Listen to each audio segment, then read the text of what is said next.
नमस्कार. आज दिनांक 9 एप्रिल 2026 आपण आहोत मुंबई गोवा राष्ट्रीय महामार्गाच्या कर्नाल या ठिकाणी. आणि हा फक्त नुसता कर्नाल नाहीये, तर कर्नाल मधला ब्लॅक स्पॉट आहे. सो मॉर्चच्या अनुषंगाने हा ब्लॅक स्पॉट डिक्लेअर केलेला आहे.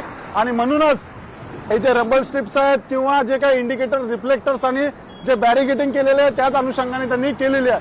परंतु होतंय काय, इकडून जेव्हा पनवेलवरून गाड्या येतात त्या भरधाव वेगाने गाड्या येतात आणि गाड्या आल्यानंतर इथे अपघात होतात. इथे हा अपघात आज नाही झाला, गेली बरेच वर्ष इथं हा अपघात होतात. अपघात झाल्यानंतर आता हा नवीन जो बॅरिकेडिंग केले मेडल आपण बघू शकतोय त्या ठिकाणी ते तुटलेलं आहे. आणि हे तुटलेलं 1-2 दिवस नाही झाले तर साधारणतः किमान 20 ते 25 दिवस त्याला झाले, बरोबर ना मित्रांनो.